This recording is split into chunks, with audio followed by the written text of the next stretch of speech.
Patricia, bonsoir. T'es la première, dis donc. T'attendais ce live. Bonsoir tout le monde. Bonsoir, bonsoir. Welcome. J'espère que vous allez bien, que vous vous portez bien. Bonsoir Amira, bonsoir. Coucou. Est-ce que vous m'entendez déjà pour commencer? Coucou, ça va? Franchement, très bien. Très très bien. Ça me fait plaisir de vous retrouver et je vous assure que là, en fait, on va démarrer vraiment une belle saison ensemble de live. Moi, ça me fait plaisir de vous retrouver, vraiment, de vous revoir. Ce soir, alors, on va parler de régime carnivore, mais pas que. Vous avez déjà vu Andy, j'ai fait déjà des lives avec lui, plusieurs. C'est quelqu'un vraiment que j'apprécie énormément parce que c'est quelqu'un qui a plein de connaissances et j'ai envie voilà de partager cette connaissance aussi avec vous, que vous ayez le plein d'infos. N'hésitez pas à poser vos questions, surtout. Merci beaucoup. Franchement, عينيكم comme المزيانين انتم محلوين. Vous n'arrêtez pas de me le dire, mais franchement, je pense que voilà, il y a un reflet de quelque chose en tout cas. Merci beaucoup. Samia, ça fait longtemps, franchement, ça fait trop longtemps que je vous ai pas vu. J'ai l'impression que ça fait une éternité.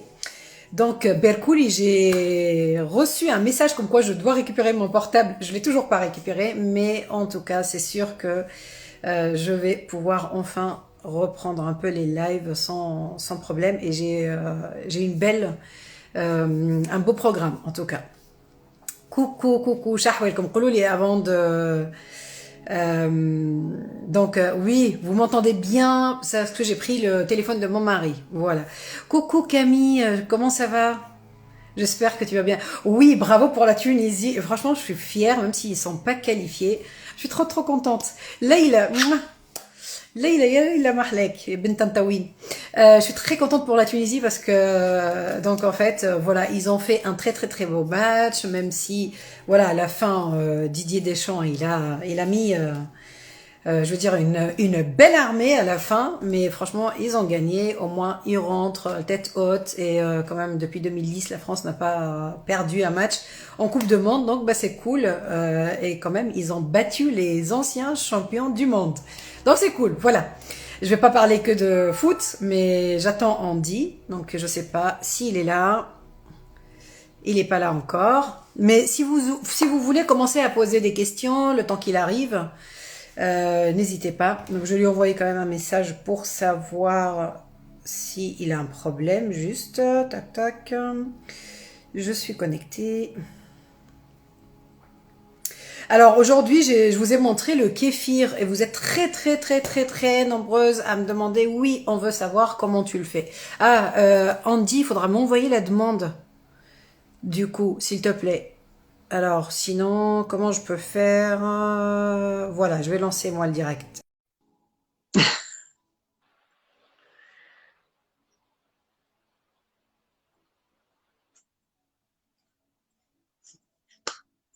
Est-ce que ça marche?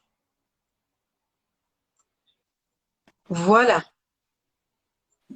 Alors, il faut que C'est je retourne la caméra, ça sera mieux. c'est bon, Voilà. voilà, c'est mieux comme ça. Comment ça va? Ça Bon, va, Iman?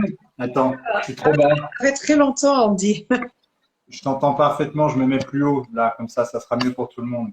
Voilà, ça fait un moment qu'on n'a pas fait ce live. Franchement, ça me fait plaisir de te retrouver, enfin. C'est un Voilà, plaisir ça également. sera la saison est ouverte pour de nouveaux lives, enfin. Effectivement, mais c'est super qu'on puisse se retrouver ce soir, Iman. C'est toujours un plaisir de faire des lives avec toi. Et puis, on a partagé pas mal de choses ces derniers temps, pas mal Oui. d'infos et d'actualités, donc c'est sympa de se retrouver ce soir. Avant que tu arrives, j'ai dit voilà, j'aimais beaucoup faire les lives avec toi parce que franchement, tu es quelqu'un voilà que j'apprécie énormément et surtout donc tu as un savoir faire qui m'impressionne et j'apprends énormément de toi. Donc ce soir, j'avais envie qu'on partage nos connaissances, ce que tu sais, ce que je sais sur le régime carnivore notamment. Oui. Euh, donc voilà, je suis très contente. Andy, je ne sais pas si tu veux te présenter parce que bon, il y a beaucoup de personnes nouvelles aussi sur le compte. Mhm. S'il y a des personnes qui te connaissent pas rapidement. Oui, avec plaisir. Eh ben, je m'appelle Andy en fait et je suis naturopathe. Je travaille également comme coach personnel. Je suis également formateur et instructeur en respiration. Donc, je travaille beaucoup sur la respiration depuis pas mal de temps. J'accompagne, je propose notamment l'hiver des ateliers d'exposition au froid et des respirations, donc différents types de respiration, la Wim Hof, la respiration holotropique, mais également des ateliers spécifiques sur d'autres types de respiration à vocation plus clinique ou plus sportive, comme Oxygen Advantage et Butéico. Voilà, j'interviens dans le sud des Landes et voilà, j'accompagne aussi bien des particuliers que des ateliers pour les entreprises. Voilà, je fais du team building depuis quelques temps maintenant. Bon, et tu as eu l'occasion aussi, moi j'ai fait un coaching avec toi, donc surtout pour commencer aussi le carnivore à un moment donné. Et ton Oui, coaching, j'ai vachement apprécié parce que ce n'était pas juste alimentation, c'était un travail plus profond et j'ai vraiment apprécié, en tout cas l'expérience. Donc je le dis. Voilà, donc tu sais, ça fait un moment, on disait qu'on aimerait bien aussi faire un live sur l'exposition au froid. On le fera oui, une autre fois parce que j'y tiens. Là, ce oui, soir, on va parler du régime carnivore parce que oui, je t'explique. Bon, moi, je l'ai fait sous ta supervision il y a quelques temps et c'était la première expérience. C'était l'année dernière, je me souviens. Et j'ai vraiment aimé parce que j'ai trouvé que j'avais beaucoup d'énergie, beaucoup plus en fait, même si je suis tout le temps keto, mais parce que j'avais fait au moment d'un palier. Donc, on rentrera un peu dans le détail pourquoi on le fait, à quel moment. Et donc voilà, j'ai aimé. Et cette année, parce que voilà, je voulais aussi accompagner une personne en particulier qui voulait se lancer dedans. Et je me suis dit, bah tiens, moi je voulais le refaire en janvier. Bah pourquoi pas le faire dès maintenant. Donc je me suis relancée un peu là-dedans pour faire 3 à 6 semaines, je ne sais pas combien je tiendrai, en carnivore. Et j'ai oui. eu beaucoup de questions là-dessus. C'est pour ça, je voulais voir avec toi, est-ce qu'on peut parler un peu déjà, qu'est-ce que c'est le régime carnivore, mais avant de rentrer vraiment de qu'est-ce que c'est, est-ce qu'on peut Mhm. leur dire un peu, en fait, l'historique de ce régime? D'où vient Alors, ce régime déjà? Est-ce que tu as une idée? alors c'est un régime qui est bon. Alors il y a deux composantes. Je vais faire simple, mais il y a la composante évolutionniste du régime. C'est-à-dire que globalement, si on se positionne d'un point de vue évolutionniste, ce régime existe depuis la nuit des temps, depuis qu'on est Homo sapiens. Donc on mange de la viande depuis toujours. Il y a eu effectivement une grande variabilité en fonction des lieux dans lesquels nous avons évolué sur la planète. Et donc il y a eu des régimes purs carnivores principalement en Europe, et puis des régimes un peu moins carnés dans d'autres zones du monde au cours de notre évolution. D'un point de vue purement évolutionniste, il faut bien comprendre que le régime carnivore est très ancien. Mais il a été popularisé depuis quelque temps. Alors, il y a des noms qui reviennent. D'abord par Sean Baker aux États-Unis, Oui. qui a valorisé en 2016, il a commencé, peut-être avant 2015. Et puis, en 2018, il a montré les résultats sur ses performances sportives et physiques. C'était assez impressionnant. Le garçon qui était déjà grand a pris énormément de masse. Aujourd'hui, c'est un des athlètes, en tout cas en musculation, les plus incroyables qu'on puisse voir. Un an plus tard, il y a Sean Baker a sorti un livre qui s'appelle The Carnivore Diet, Carnivore Diet, et un an plus tard, tu as une autre personne qui s'appelle Paul Saladino, qui également, lui, alors, il avait une maladie auto-immune, il avait de l'eczéma, de psoriasis, je ne sais plus exactement. Il était sous stéroïdes pour passer Et il est ses problèmes de peau. professeur, hein, et il est médecin, si je me trompe pas, hein. Oui, oui, Oui. absolument. Alors, il est effectivement médecin. Il avait des gros problèmes épidermiques et ça faisait carrément saigner, quoi. Il pissait le sang depuis sur plusieurs zones du corps et du coup, il était sous un traitement très lourd. Il s'est mis au régime carnivore et c'est passé en quelques mois. Radicalement, il n'avait plus rien. Et donc, il a sorti un bouquin qui s'appelle The Carnivore Code, un Oui. an plus tard, après Sean Baker. Et après, tu as d'autres interlocuteurs, tu as Michaela Peterson et Jordan Peterson, son père, qui effectivement sont des acteurs, des initiateurs du régime carnivore aussi beaucoup, qui ont vu leur vie changer grâce à ça. Et je pourrais finir avec Joey Rogan, ancien catcheur et animateur de podcasts très connu dans le monde, notamment aux États-Unis, mais dans le monde de manière générale, et qui a essayé pendant un mois le régime carnivore et qui a vu des effets spectaculaires sur son corps. Donc voilà, qui ont contribué tous à populariser, si tu veux, ce régime-là. Euh, En gros, ce qui se passe, c'est que cette popularité du régime carnivore, c'est surtout révélée par les résultats cliniques. Alors, je vais les citer, je vais faire court, mais c'est une équipe qui se situe en Hongrie, qui s'appelle Paleo Medicina, je crois que l'institut a changé, il s'appelle ICMNI maintenant, vous pouvez le trouver sur le net assez facilement. C'est une équipe de chercheurs, principalement des neurologues, qui ont commencé à travailler sur le régime dit carnivore en milieu clinique et qui ont obtenu des résultats assez stupéfiants sur des maladies considérées comme incurables, comme le glioblastome de stade 4 ou le diabète de type 1. Donc c'est vraiment assez incroyable et les résultats sont très prometteurs. C'est une alimentation pure carnivore à base de viande musculaire, d'abats et de graisse. Et tu as été, il me semble, à la clinique en gris, non? Ou, Oui, voilà, tu as été. ouais. Je Ok. suis allé les rencontrer pour savoir un petit peu en quoi consistait ce régime et effectivement, j'ai été bluffé à la fois par la qualité des travaux qui ont été menés là-bas, par leur résistance par rapport au mainstream de l'alimentation, encore une fois, et par les résultats en eux-mêmes. C'est-à-dire que les travaux sont bien faits, mais surtout les papiers qu'ils ont sortis sont bluffants. Et j'ai vu des gens qui rentrent avec des maladies très graves et qui sortent au bout de quelques mois totalement guéris ou à minima en rémission sur des cancers vraiment très avancés. Donc, il y a vraiment un espoir au travers de ça. Et je recommande maintenant, sous un suivi médical, le protocole de Paleo Medicina, qui est très sérieux et qui apporte des résultats sur sur ces glioblastomes notamment, mais pas que, sur la plupart des cancers glucodépendants. Voilà. Donc, c'est Ok. très intéressant. Du coup, on dit donc en fait, donc on entend parler de différents régimes à chaque fois et les gens me posent la question, mais t'es plus keto. Alors je leur dis, ben, si je suis toujours keto, mais je suis dans la version un peu plus stricte, donc je suis dans la version où au lieu de rester à moins 20 grammes de glucides, je reste vraiment très très proche de zéro, ou on va dire, je ne passe pas les 5 grammes de glucides. Donc est-ce qu'on peut juste dans l'esprit des gens un peu clarifier les différences entre keto, paléo, low carb, régime carnivore. Même si c'est pas l'objectif, mais je trouve que c'est très important parce que les gens se perdent un peu. Ah, tu as raison. C'est tout à fait juste. Il y a beaucoup de tendances, de modes autour des régimes alimentaires. Moi, je supporte pas ces tendances parce que on met des étiquettes sur des régimes alimentaires qui sont simplement des outils parfois thérapeutiques, des outils pour la perte de poids, mais ce sont plus des modèles alimentaires qu'on va utiliser à bon ou à mauvais escient. Tout dépend de ton âge, De de ton ton activité objectif physique, de aussi. ton objectif. Il y a pas mal de choses qui rentrent en ligne de compte. Il faut bien comprendre que le régime carnivore, alors, d'abord, on se met du côté des médecins, des diététiciens. C'est un régime restrictif d'élimination.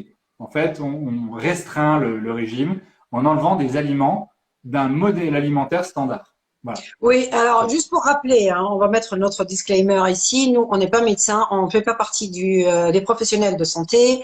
On est là on se base en tout cas en tant que connaisseur ou passeur de connaissances. On vous transmet ce qu'on sait, ce qu'on a lu sur les livres, dans les études scientifiques. Voilà, donc on n'est pas là pour vous conseiller, donner des conseils en nutrition. Vraiment, avec Andy, on essaye, voilà, d'augmenter un peu votre culture générale par rapport à ces différents points. Et surtout, moi, j'aime bien en fait ouvrir ou faire augmenter un peu la conscience collective sur l'importance de l'alimentation sur la santé et sur votre bien-être. Voilà. Je te laisse finir. Oui, alors, non, tu as bien fait de le citer, effectivement. C'est un régime alimentaire, un modèle alimentaire, pas trop le mot régime, qui n'est pas aujourd'hui, disons-le clairement, reconnu par les milieux médicaux. En fait, ça va même à l'encontre de tout le protocole initialement reconnu par les médecins dans le cadre des thérapeutiques qui voilà, vantent un mérite plus standard, un régime plus standard, pardon. Donc, le régime carnivore, il est thérapeutique, certes, mais il fait aussi partie de la famille, de la grande famille des régimes dits low carb, comme les régimes dits low carb, les régimes cétogènes et d'autres régimes à glucides bas. Donc, le régime carnivore est une version un peu extrême des régimes à glucides bas, puisqu'il va s'apparenter à un régime cétogène, puisqu'on tombe en cétose, mais Exact. il va minimiser l'apport de certains aliments. On va donc se concentrer essentiellement sur les produits animaux et diminuer massivement la quantité de glucides, à l'instar des régimes cétogènes classiques. Voilà. La Ok. seule grosse différence, c'est la quantité d'antinutriments absorbés, qui est bien différente entre le régime carnivore et les régimes cétogènes. Maintenant, il faut bien comprendre une chose, je finirai là-dessus, c'est l'apport en produits animaux qui diffèrent. Un régime cétogène ne fait pas trop la différence entre les régimes entre une alimentation à protéines végétales ou à protéines animales. Aujourd'hui, vous pouvez être en cétogène avec des lentilles. C'est tout à fait possible. C'est compliqué, mais c'est possible. Donc voilà, il y a une très grosse différence par rapport à ça. Et après, je dirais qu'il y a aussi l'apport en nutriments. Aujourd'hui, sur le cétogène, on fait beaucoup attention aux macros. On fait moins attention dans le carnivore à ces macros. Voilà, Ok, donc du coup, c'est les macros en fait qui diffèrent, mais on va y revenir. Et le ouais. paléo, par exemple, parce qu'en fait, c'est très proche quand même aussi au régime paléo, le régime carnivore. Oui, absolument. Alors, le régime paléo a eu une image un peu galvaudée parce on le disait très riche en viande et en produits animaux de manière générale. Globalement, d'une part, c'est pas forcément vrai. Il y a des régimes paléo qui sont à protéines modérées, hein, à 20% de l'assiette. Donc, c'est pas forcément un régime qui est nécessairement très riche en protéines, même si c'est souvent le cas. D'autre part, c'est que le régime paléo élude de toute façon, par principe, les produits laitiers. Or, dans le régime céto, mais aussi dans le régime carnivore, les produits laitiers crus et fermentés sont autorisés. Voilà. C'est Ok, aussi une nuance par rapport à ces deux régimes. ok. Donc, et maintenant, pratico-pratique, qu'est-ce qu'on mange dans le régime carnivore? Déjà, avant de dire qu'est-ce qu'on mange, je vais changer la question. Pourquoi on le fait? Pourquoi certaines personnes, justement, souhaitent se lancer dans ça? Et quel est l'intérêt de ce régime, ou le régime carnivore, de le faire, notamment? Voilà. Par exemple, moi, quel serait mon intérêt? Pourquoi je le fais? Alors, il y a plein de raisons. Alors, moi, en tant que praticien, en tant que thérapeute, je recommande ce régime dans des cas très particuliers. Ce sont pour ses vertus thérapeutiques principalement.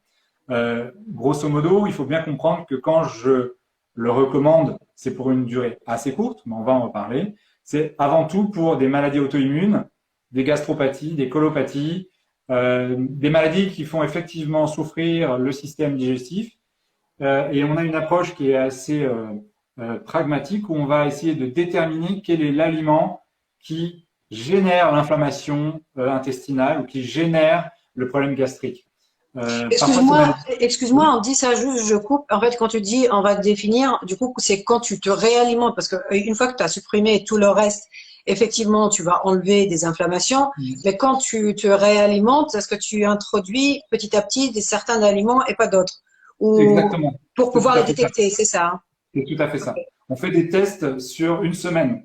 Donc, en gros, on va réintroduire un aliment pour vérifier la compatibilité intestinale. Donc, on le fait avec des bilans sanguins, mais on le fait aussi avec le ressenti. Où on s'aperçoit effectivement, d'une part, s'il y a des marqueurs inflammatoires qui remontent, et puis si la sensibilité à l'aliment revient. Donc, avec des symptômes, une symptomatique classique, type des plaques rouges qui réapparaissent, ou des douleurs, hein, tout simplement, des ballonnements, des gaz. Là, on a quand même des indices qui nous orientent vers le bon aliment, celui en l'occurrence qui rend malade. Donc c'est un régime effectivement qu'on va considérer comme un régime d'élimination dans un premier temps, mais qui va nous permettre d'identifier les aliments problématiques dans le régime alimentaire de la personne, du patient. Donc ça, c'est vraiment déjà une des raisons pour lesquelles on peut se lancer dans ce régime-là, c'est pour définir quels sont les aliments ou les molécules, en tout cas, qui nous rendent malades ou allergiques. C'est possible aussi de le voir comme ça. Un autre aspect, une autre raison pour laquelle on se lance dans ce régime-là, c'est la perte de poids. On sait aujourd'hui que la plupart des personnes qui se sont lancées dans ce régime-là ont perdu beaucoup de poids et ont souvent trouvé leur poids de forme, mais en plus de ça, ont stabilisé ce poids-là. Donc c'est ça qui est assez intéressant, c'est que ce régime alimentaire est effectivement un peu répétitif, on va dire ça, sans tomber, sans être négatif. C'est un régime qui reprend systématiquement les mêmes aliments de jour en jour, mais il a le mérite du coup de stabiliser le poids. Et pour les personnes qui sont dans une perte de poids notamment importante, c'est un des régimes les plus efficaces que je connaisse. Ok. Ouais. Juste par rapport aux personnes, justement, moi, quand j'ai lu beaucoup là-dessus, et j'ai vu que c'est justement, par rapport au cétogène classique, ou même cétogène clean, hein, on parle, ça aide beaucoup plus à réduire tout ce qui est TCA. Est-ce que c'est vrai? Est-ce que voilà, est-ce que bon, en tout cas, moi, je ne veux pas rentrer là-dedans, mais par rapport à mon expérience, je sais que ça m'a vachement aidé à réduire les envies de sucre, en fait. Et c'est peut-être parce que c'est l'apport en gras et protéines qui est en fait élevé ce qui fait que bah, tu as un sentiment de satiété beaucoup plus présent. Je ne sais pas si c'est vraiment lié. Oui, il y a deux raisons. La première, c'est que les médias mainstream nous ont abreuvés d'informations concernant tel ou tel régime et concernant les aliments qui apportent tel ou tel bienfait, vitamines, oligo-éléments, minéraux. Bon. Donc du coup, on a créé une sorte d'anxiété qui est liée déjà à quel aliment on doit manger. La deuxième chose, c'est que ces mêmes médias mainstream nous ont mis une pression énorme sur l'aspect écologique de l'alimentation. Et donc du coup, on s'est retrouvé dans une situation où, par respect pour la nature, il faut avant tout manger des aliments spécifiques, comme les légumineuses, par exemple. Alors, je ne critique absolument pas cet aspect des choses. Je considère en revanche qu'il faut d'abord penser à soi avant de penser à la planète en ce qui concerne l'alimentation. Et c'est là où réside le problème, c'est que des gens vont commencer à s'alimenter d'une certaine façon par égard pour la planète avant de faire attention à leur propre ressenti. Donc ça, c'est un point qui est également, comment dire, assez important. Et par rapport aux troubles du comportement alimentaire en tant que tel, on s'est aperçu qu'en stabilisant l'alimentation avec un modèle alimentaire qui est simple, d'une part à mettre en place, d'autre part à tenir, on diminue l'éco-anxiété et l'anxiété alimentaire liée à la multiplicité des aliments dont on a à disposition. Mais en plus de ça, on va effectivement tomber dans ce bienfait qui est la satiété par calories qui nous manque cruellement dans d'autres régimes alimentaires. J'insiste bien là-dessus. En ce qui concerne la perte de poids, le seul indicateur auquel vous devez faire attention, c'est la satiété par calorie. Et cette satiété par calorie, elle est différente en fonction des nutriments. Vous avez une satiété par calorie bien plus faible chez les glucides que chez les protéines. Et comme le régime carnivore est riche en protéines, effectivement, nous avons une satiété par calorie qui est plus importante. Donc moins faim, donc une leptine plus élevée et on mange moins et moins souvent. D'accord. Et par rapport à la perte de poids, donc il y a des personnes qui se lancent, mais par exemple moi je sais que l'année dernière je me suis lancée pour la petite expérience en carnivore parce que j'avais un palier où je n'arrivais pas du tout à le casser, donc je stagnais en cétogène. Je pense que mon métabolisme s'est habitué à une alimentation et donc ça m'a permis aussi de casser ce palier. Oui, oui, c'est vrai. Donc voilà, ça permet, parce que certaines personnes elles me disent mais pourquoi tu le fais, mais t'es plus keto. Donc voilà, j'explique que parfois moi je le fais juste pour faire bouger peut-être un palier ou parce que je stagnais ou parce que ou juste simplement aussi pour me sentir bien et je suis pas en train d'encourager pour le carnivore parce que moi ce que j'aime c'est la facilité. En fait, tu te prends pas la tête. Tu sais que tu manges la viande et du gras et basta. Donc que tu vas au restaurant, que tu ailles au restaurant, ben en fait tu peux commander toujours une viande, un poisson. Tu es chez toi, tu te poses pas la question est-ce que j'ai des courses. Et comme tu dis, on se pose pas la question est-ce que j'ai le droit de manger ça, j'ai pas le droit de manger ça. Est-ce que je peux, mais je suis à combien de glucides en fait. Et t'es moins dans le contrôle finalement, même si c'est plus restrictif et on enlève carrément un groupe ou plusieurs groupes d'aliments de notre alimentation. J'ai trouvé que c'était vraiment très très facile à pratiquer. Maintenant, combien de temps on peut le faire et à quelle fréquence? Alors, encore une fois, tout dépend, j'ai envie de dire, du type de modèle carnivore tu as utilisé. Comme tu le sais, il y a plusieurs. D'ailleurs, on va commencer par ça. On dit, alors effectivement, il y a plusieurs types de carnivores. Est-ce qu'on peut en parler? Est-ce qu'on peut toucher justement quelques mots? Quels sont les types ou les plus connus ou si ceux qui nous concerneront le plus? Oui, effectivement. Alors, Paul Saladino a en fait identifié, alors il n'y a pas que lui, mais c'est lui qui l'a popularisé, 5 types, 5 modèles de carnivores. C'est assez variable. D'abord, tu as ce qu'il appelle le carnivore riche. Moi, j'appelle pas ça comme ça, évidemment, j'appelle ça plutôt le modèle sapiens ou le modèle ancestral. Pourquoi? Parce que les études paléoanthropologiques nous montrent que c'est ce modèle qui prévaut dans la plupart des communautés et des peuples sur la planète. Donc, c'est un modèle qui est effectivement riche en produits dits animaux, mais également en végétaux. Donc, ce modèle, il est ajustable à tous. Paul Saladino le présente avec 80-90% de produits animaux et 10%, 10-20% de produits végétaux, incluant les plantes les moins toxiques. Alors, on en parlera tout à l'heure, si tu veux, de la toxicité des plantes spécifiquement, mais dans ce modèle-là, il considère que la plupart des fruits non sucrés comme les avocats, le concombre, la tomate, si on retire les graines et la peau, mais également la plupart des fruits de manière générale, sont des éléments très peu toxiques et qui peuvent donc être consommés dans ce mode alimentaire-là. Et est-ce qu'ils te sortent pas de cétose, justement, les fruits? Alors, si, c'est pour ça que quand tu me poses la question combien de temps pour qui, et bon, tout dépend de ton objectif, encore une Ok, fois. Si ton objectif est la cétose, tu n'inclus pas les fruits dans ce modèle alimentaire-là. Moi, je pense que dans un régime carnivore riche ou sapiens, il faut effectivement inclure une large proportion de produits animaux, mais coupler ça avec un certain nombre de plantes, si possible les plus sauvages possible, donc les fruits, certes, mais si ce n'est pas des fruits, on peut toujours trouver des arrangements avec certains légumes du quotidien. Ça dépend effectivement de la variabilité interpersonnelle, des goûts personnels. Voilà, j'ai envie de dire, c'est un ajustement de ce régime, de cette base alimentaire ancestrale qu'on va faire en fonction de ses goûts, de ses préférences. Voilà. Mais globalement, on est à 80-90% de produits animaux sur cette base-là, ce qui inclut viande, les poissons, les œufs, les fruits de mer et pourquoi pas donc les produits laitiers crus. ok. Donc les produits laitiers, justement, est-ce que, en fait, on les considère pas comme une portion de protéines? On est d'accord. C'est plus comme un condiment Oui. ou un petit plaisir, mais pas. Je prends pas, par exemple, la moitié de mon assiette en fromage et je me dis j'ai pris des protéines. Non, pas du tout, effectivement. Alors, il y a plusieurs vocations à ces produits laitiers. D'abord enzymatiques, bactériennes, parce qu'effectivement, les produits laitiers crus ont un avantage gastrique et intestinal évident. Il faut bien comprendre, encore une fois, que si la plupart comment dire, des promoteurs de l'alimentation carnivore insistent sur le fait que les produits laitiers crus sont importants, c'est tout simplement en regard de cette fameuse pasteurisation qui est une fraude scientifique absolue, hein. Je reviendrai un autre jour là-dessus, mais grosso modo, la pasteurisation est une histoire inventée de toutes pièces par un savant commercial aux États-Unis qui a inventé une machine pour faire croire que la pasteurisation protégeait de l'intégralité des maladies dont on souffrait au 19e siècle. Et en fait, ça ne repose pas sur des bases sérieuses. Donc la pasteurisation est une blague, mais pire que ça, il faut bien comprendre que la pasteurisation, c'est également l'ingestion de molécules de Maillard, donc de molécules qui ont réagi à une température élevée.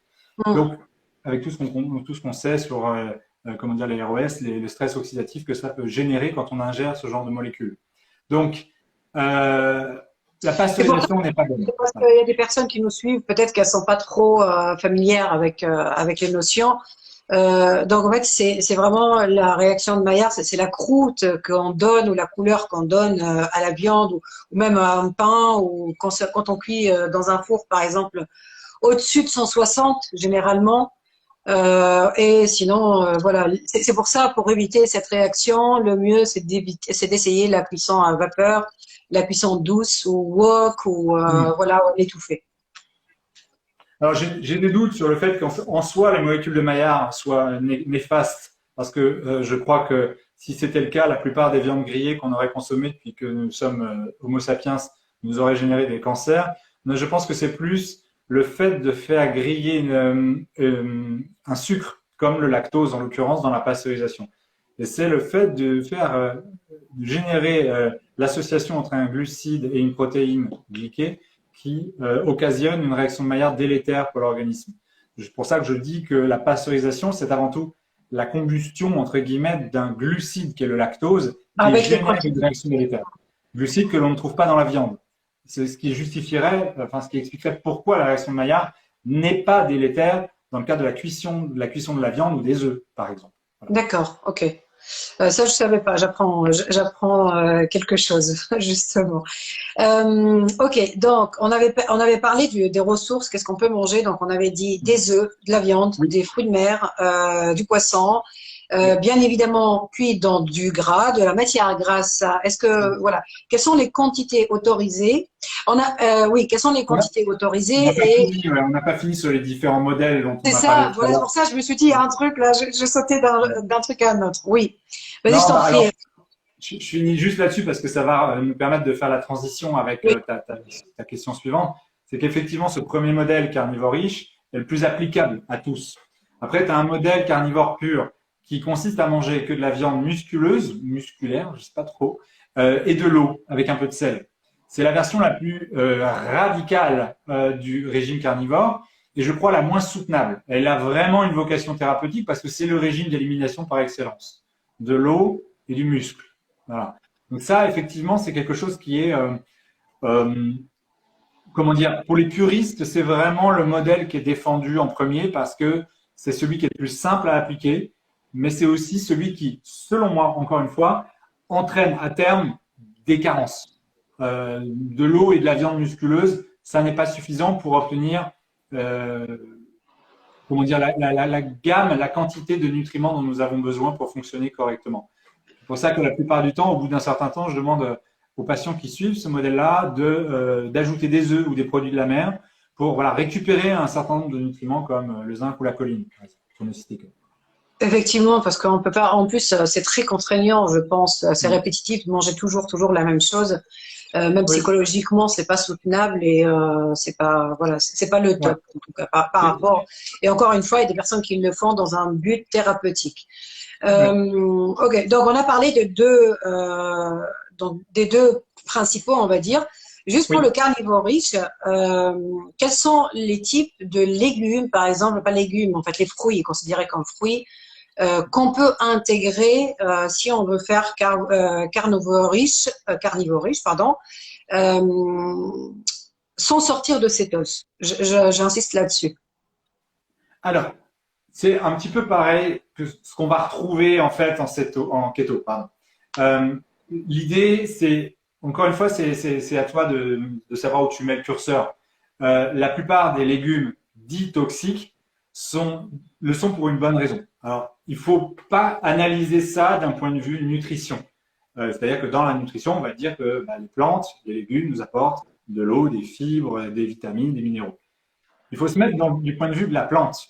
La plupart des promoteurs de ce régime-là indiquent à juste titre que les plantes ne peuvent pas se déplacer et que les racines, les tiges, les feuilles, les fleurs, voilà, oui, pour se protéger, ont besoin de produire des défenses chimiques pour ne pas être mangées. Tout simplement parce qu'elles veulent transmettre leur patrimoine à une autre génération derrière. Donc pour ne pas être mangées, elles produisent de façon endogène un certain nombre de produits chimiques, de réactions chimiques qui peuvent au minimum irriter notre intestin, dans le pire des cas déclencher un certain nombre de réactions plus graves, dont des réactions allergiques ou des réactions auto-immunes. Donc, dans tous les cas, ces réactions chimiques se traduisent par la présence d'antinutriments, on pourra citer tout à l'heure, mais ces antinutriments irritent l'intestin et peuvent occasionner différentes souffrances. Donc ça, c'est logique. Du point de vue de la plante, elle veut se protéger. D'accord? Donc quand vous mangez la plante, les feuilles en particulier et la tige, vous avalez ces antinutriments. Mais il y a le fruit en particulier, c'est un petit peu différent. Le fruit, il est destiné à être mangé. Pourquoi? Parce qu'en étant mangé, il permet de propager la graine ailleurs. La graine, le noyau, le voilà. noyau et tout ça. Donc c'est pour ça que les fruits sont rouges, colorés, voilà, sucrés. C'est pour attirer ceux qui mangent les fruits pour être rejetés plus loin et se reproduire d'une autre façon. Donc c'est un système de reproduction indirecte en fait, si tu veux. Donc globalement, c'est plutôt bien fait. Donc si on part de ce postulat, nous, en tant qu'êtres humains, nous n'avons aucun intérêt à manger ces plantes parce que nous ne sommes pas équipés physiologiquement pour digérer ces antinutriments. Et ces antinutriments, dans des quantités faibles, ne posent pas trop de problèmes. Certaines personnes parlent de réaction hormétique ou de voie hormétique pour l'ingestion de ces antinutriments, donc à petite dose, pour créer une réaction de défense de l'organisme par rapport à ça. Je ne suis pas forcément formellement opposé à cette idée-là, mais je pense que s'exposer au froid, au chaud, faire de l'exercice physique ou jeûner apporte les mêmes réactions hormétiques que l'ingestion de ces composés chimiques que l'on peut trouver dans les plantes. Donc, du point de vue de la plante, ça se défend. Et encore une fois, physiologiquement, l'acidité de notre estomac, la longueur de nos intestins, la présence d'un seul côlon et d'un seul intestin grêle nous montre aussi, et puis d'un seul estomac nous montre aussi que nous ne sommes pas faits pour digérer toute cette quantité de fibres. Et puis le fait qu'on réagisse à la présence de ces antinutriments, que ça inhibe l'absorption des nutriments, montre que nous ne sommes pas adaptés à une grande quantité, à l'absorption d'une grande quantité de ces éléments-là. De ces fibres. Ouais, de ces fibres-là. Donc, C'est pour ça que, pour répondre à ta question, les végétaux les moins toxiques, bon, ça va être tous ceux qui vont se rapprocher d'abord du fruit. Donc, comme je le disais tout à l'heure, tous les concombres, les tomates, l'avocat, les olives, la coco sont des éléments qui vont être très bien absorbés effectivement par nous. Les fruits, de manière générale, quand on ne vise pas la cétose, sont très bien digérés par nous et très bien métabolisés également. D'accord? Le seul Ok. problème, c'est la quantité de fructose associée à la consommation. Justement, j'allais parler du fructose. Du coup, en fait, voilà, bon, on n'est pas en cétose nutritionnelle et on a beaucoup de fructose. On sait bien que le fructose, le foie n'arrive pas à le métaboliser ou en tout cas, donc ça peut aussi poser un problème à un moment donné, le fructose. Alors, ça pose un problème. Si ton objectif est de maintenir la cétose, ça va inévitablement poser un problème. Euh, Et je ne peux pas, par exemple, rester en cétose nutritionnelle, mais que je mange quand même du gras avec beaucoup de protéines, mais sur ça, je rajoute du fructose, de fruits. oui, oui, Qui dit fructose dit des glucides aussi, hein. ce sont des glucides. Le fructose se transforme en glucose. C'est On ne peut pas absorber le fructose. glucides et certains fruits ont un index glycémique très, très élevé aussi, ce qui fait que, ben, en fait, ça va faire un spike de glycémie. Et Oui. voilà, du coup, Oui. voilà comment on gère ça.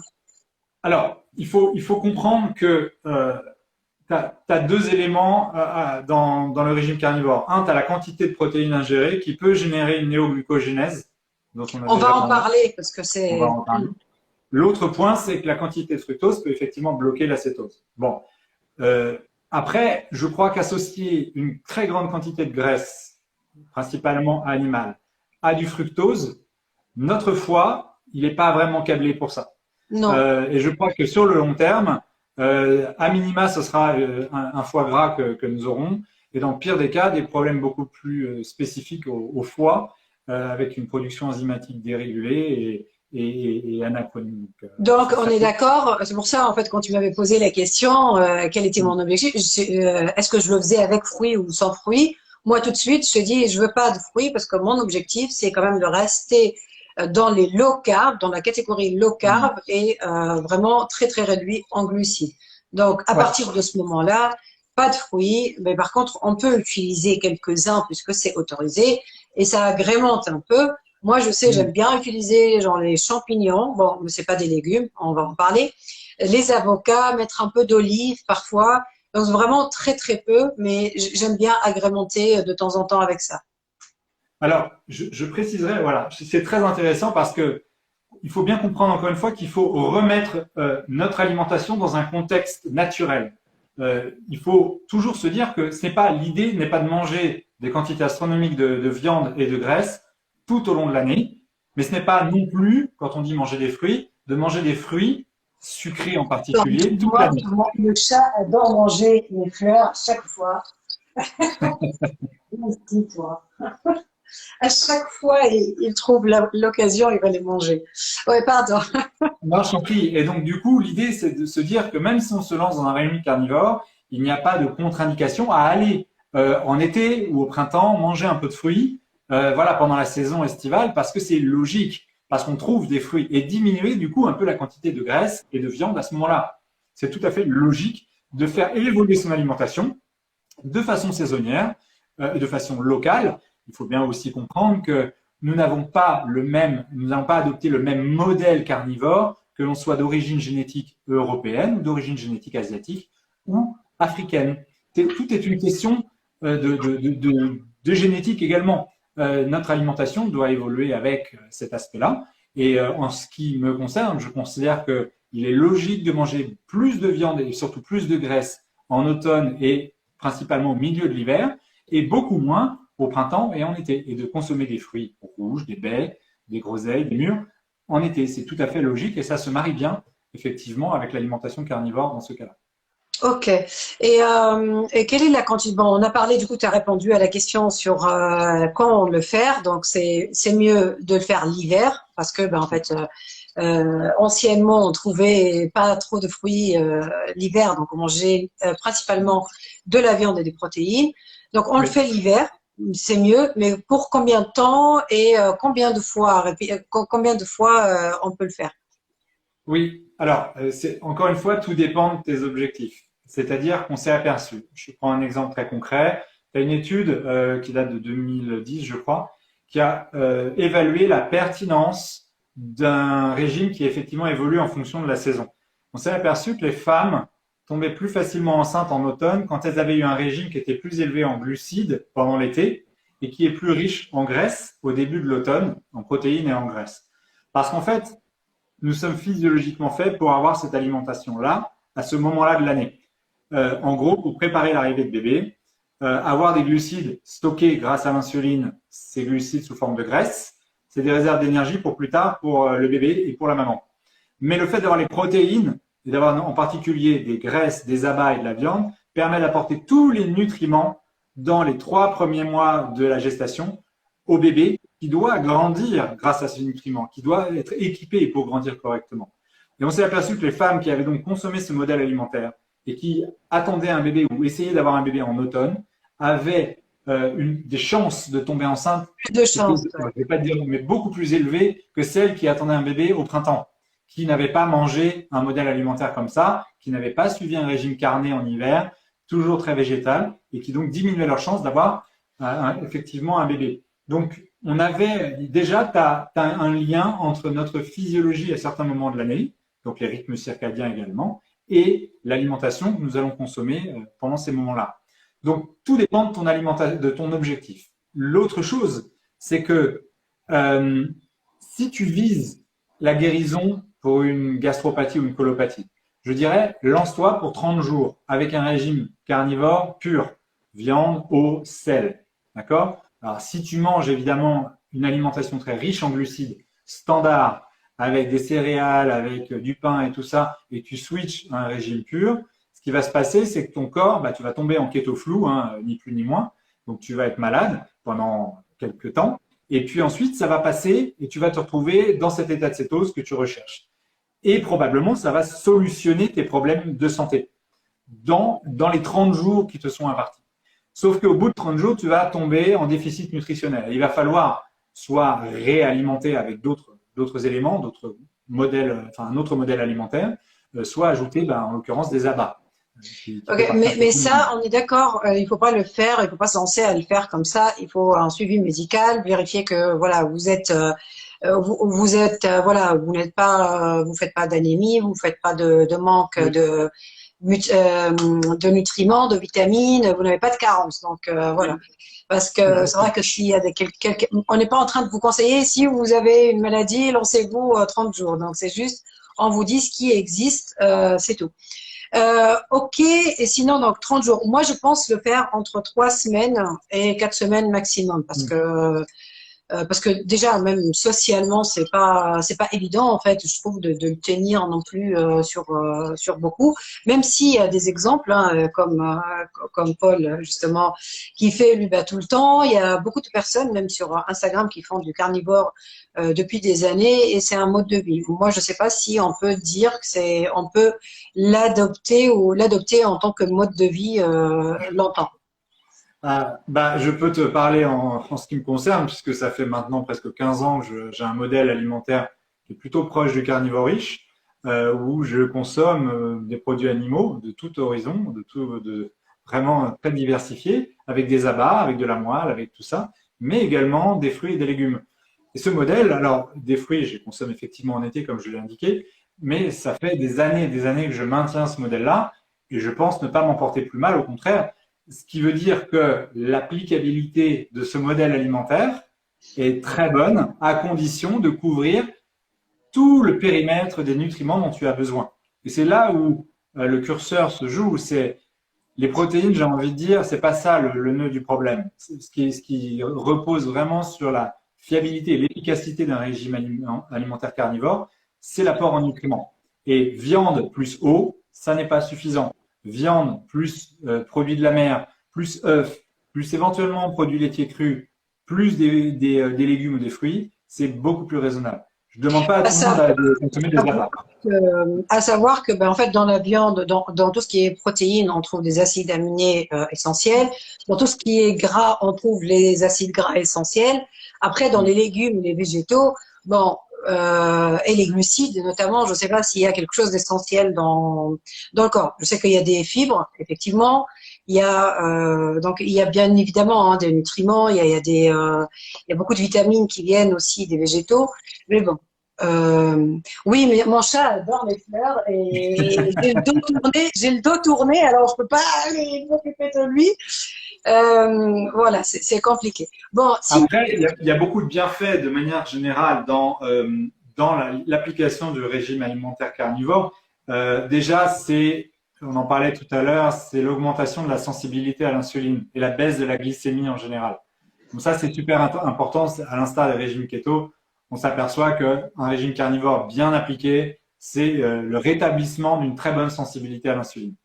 Ensuite, la plupart du temps, on a une diminution de l'inconfort intestinal. On l'a évoqué également, le fait de supprimer l'éthanol, les saponines, les lectines, l'acide phytique, les glycosinates et les oxalates, par exemple, c'est réellement la solution à un confort intestinal plus intéressant. On s'est aperçu également que la plupart des gens qui passent à un régime carnivore, pas strict, hein, mais un carnivore adapté comme ça avec l'ensemble de la palette des aliments autorisés, augmentent la quantité de vitamine K2, diminuent leur score de calcification des artères, apportent, au-delà des nutriments, diminuent leur hémoglobine glyquée, ont une légère augmentation du LDL, même si c'est pas toujours vrai. En tout état de cause, on s'en fiche puisque le LDL n'a aucun impact sur la santé cardiaque, mais c'est surtout le ratio triglycérides sur LDL qui est effectivement qui redescend en dessous de 2 très rapidement et qui donne effectivement des biomarqueurs de la santé cardiaque bien meilleurs que ceux qu'on peut connaître avant. C'est incroyable de voir que des mecs qui ont 10 ans d'expérience, 6 ans d'expérience dans le carnivore ont des CAC scores à 0. Moi, je suis assez impressionné par ça puisqu'on s'attendrait plutôt à ce qu'il y ait une calcification des artères majeures avec l'augmentation du LDL. Bon, on sait très bien qu'aujourd'hui, le LDL n'a rien à voir, c'est plus la peau B et les triglycérides qui jouent ce rôle. Ouais, ça c'est un autre sujet. Un jour, je pense que ça mérite d'être évoqué, effectivement. Et ok, pour le gras aussi, quelle quantité on n'a pas, voilà, si. Quelle est la quantité de protéines et la quantité de matières grasses dans un régime carnivore riche, d'accord, à utiliser? Parce que là, ça va nous emmener justement au sujet de la néoglucogénèse. Alors, c'est une très bonne question. Encore une fois, ça dépend de ton activité physique, parce que tu prends quelqu'un comme Saladino qui fait 4 heures de surf le matin et qui ensuite va faire un peu de muscu l'après-midi. Il n'a pas du tout le même niveau physique, la même intensité physique qu'un quelqu'un qui vit dans une grande ville comme Lyon, Paris ou Bordeaux et qui d'un coup doit effectivement rester toute la journée au bureau. Donc déjà, tout dépend de ton niveau d'activité physique. En gros, si ton niveau d'activité physique hebdo il est proche de 0, tu n'as pas besoin de glucides. C'est clair, tu n'as pas besoin de glucides, disons-le clairement. En revanche, si tu fais du sport, je ne sais pas, 3 heures par semaine, effectivement, on va pouvoir inclure des glucides. Donc après, encore une fois, tout dépend du sexe, de l'âge, du poids et tout ça. Mais pour une personne de 80 kilos qui fait, je ne sais pas moi, disons 3 heures d'exercice 3 heures d'exercice physique par semaine, on va avoir un niveau de protéines compris entre 170 et 200 grammes de protéines par jour. Alors, quand on parle 170 à 200, mais juste pour bien préciser, bon, parce que l'ANSES, elle recommande 0,83 par kilo de poids. Donc, en fait, ça, c'est les recommandations classiques pour toutes les personnes. Après, effectivement, ça dépend le sexe, ça dépend l'âge et ça dépend plein de choses. Quand on parle de 200, donc en fait, voilà, il y a des personnes qui prennent par exemple 2 grammes par kilo de poids. Oui, c'est ça. Okay. 2 grammes par kilo par exemple, je sais pas, moi je prends, moi je fais 70 kilos, 70 fois 2, ça fait, ben voilà, ça me fait à peu près 140 grammes de protéines. Mais on est en train de parler de protéines pures. Et ça, c'est une notion que beaucoup ne comprennent pas. Il y a des personnes, moi, qui viennent me voir et me disent, Ah ben je pense que je mange vraiment très peu de viande.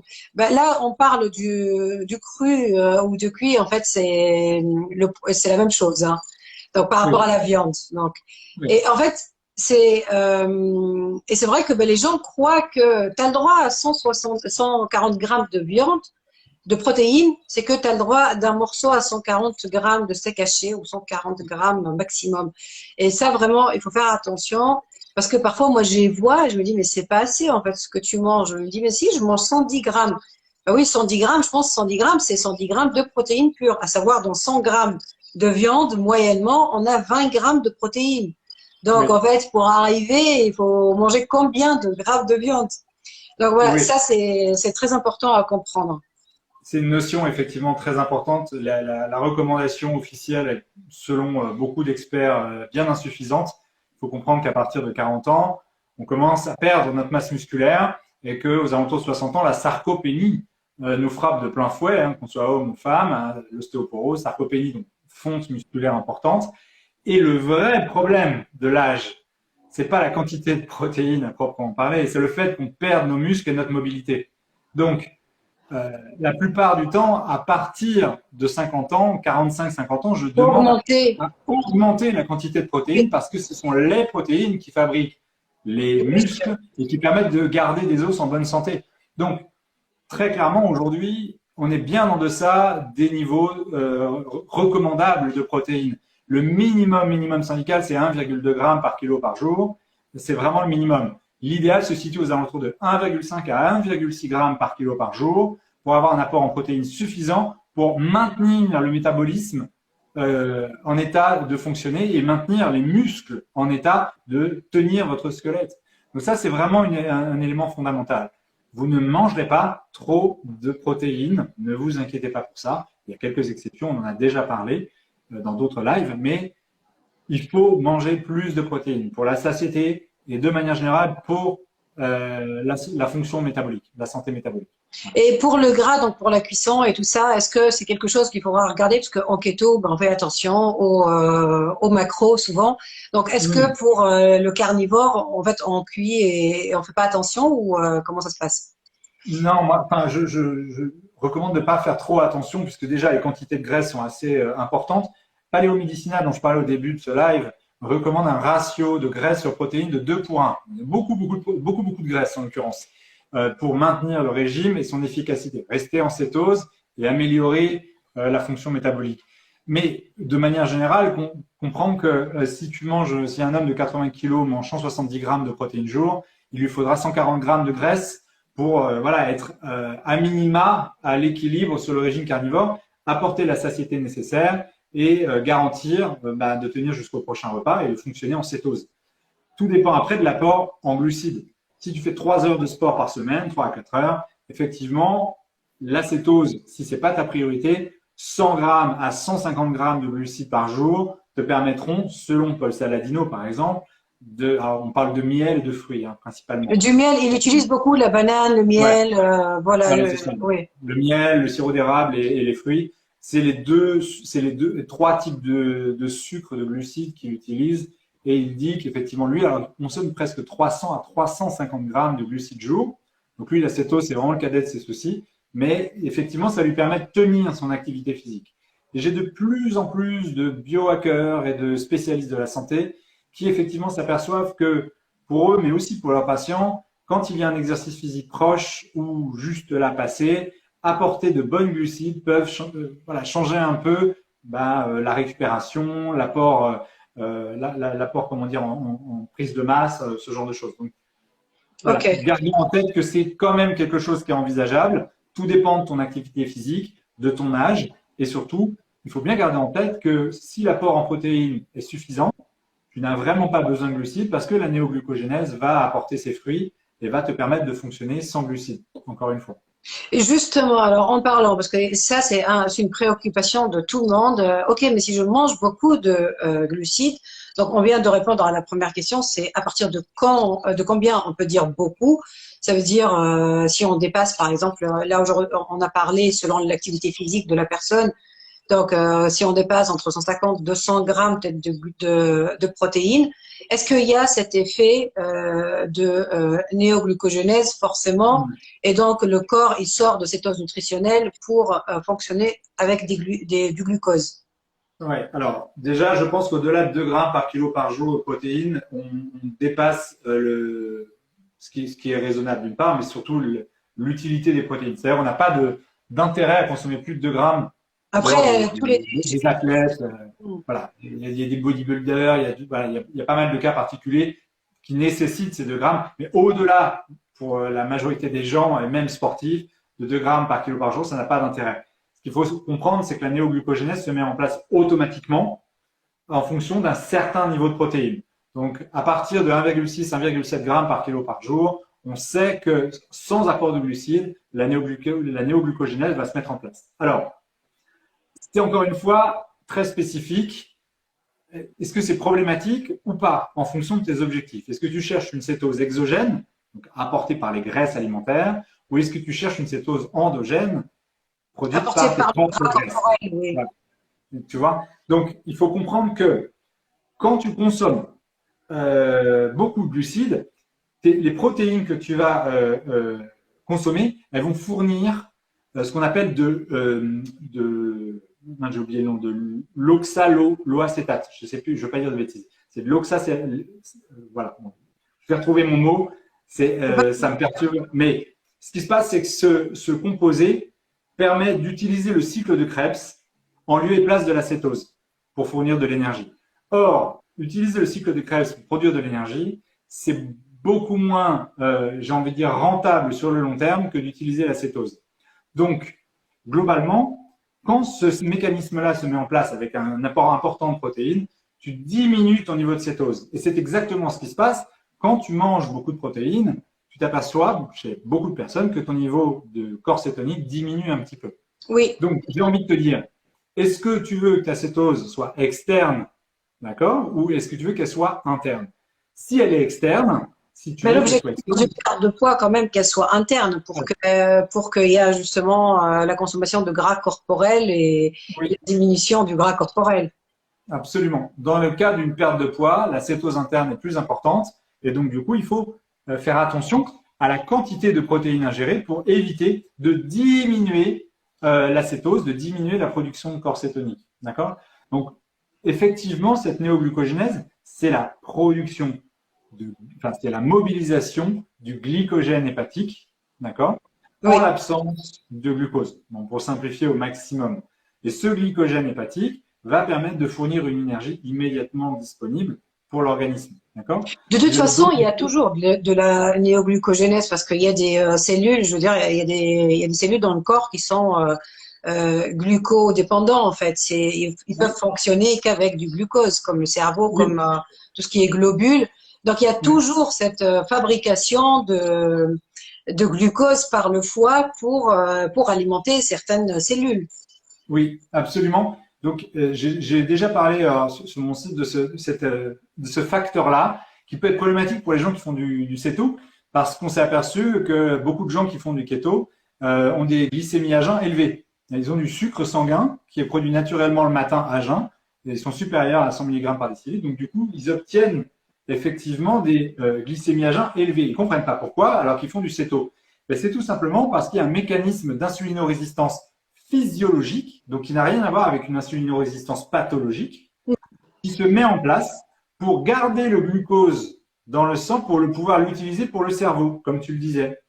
C'est très intéressant ce mécanisme-là parce qu'en fait, si tu fais des relevés de glycémie tout au long de la journée après, tu t'aperçois que ta glycémie, elle est à 0,8. Effectivement, il y a beaucoup de personnes. C'est vrai que pour ça, moi, j'aime beaucoup parler de ce sujet et je trouve ça super intéressant en fait d'en discuter parce que il y a beaucoup de personnes, malheureusement, ne savent pas ce qui se passe dans leur corps, comment ça fonctionne. Et moi, je trouve que c'est ultra important, en fait, ok, tu fais un régime, même si ton objectif, c'est de perdre du poids, quand même, c'est important de savoir ce qui se passe dans ton corps. C'est pas d'avoir des idées reçues et tu cherches pas à savoir. Par exemple, ben, je prends juste l'exemple des personnes qui disent ah oui, mais si on mange pas de glucides, on peut pas vivre. En fait, il y a le corps ne peut pas fonctionner sans glucides. Ben, c'est effectivement, ce sont des idées reçues, mais ces personnes-là vont pas chercher à comprendre ce qu'il y a derrière. Ou, euh, ou tout ce qui est lipides ou matières grasses, en fait, ça va augmenter, ça va me donner du cholestérol parce qu'on nous a mis dans la tête que il y a une maladie qui s'appelle le cholestérol qui est liée au gras, mais sans savoir que il y a des gras trans, il y a des gras, en fait tout ce qui est apporté par l'industrie, il y a justement en fait le rapport entre la triglycéride et tout ce qui est HDL, donc tout ça en fait elles ne le savent pas. Et moi, je trouve qu'on leur apporte justement, c'est cette valeur ajoutée, c'est de comprendre un peu comment le corps fonctionne pour mieux aborder les choses. Parce que ce que j'arrête pas de répéter, et c'est vraiment, il suffit pas de dire je fais un régime pour maigrir en fait, parce que à partir du moment où tu commences à dire je fais un régime pour éviter telle ou telle pathologie ou telle voilà, ou je le fais pour je sais pas protéger ma flore intestinale, je le fais pour ceci cela.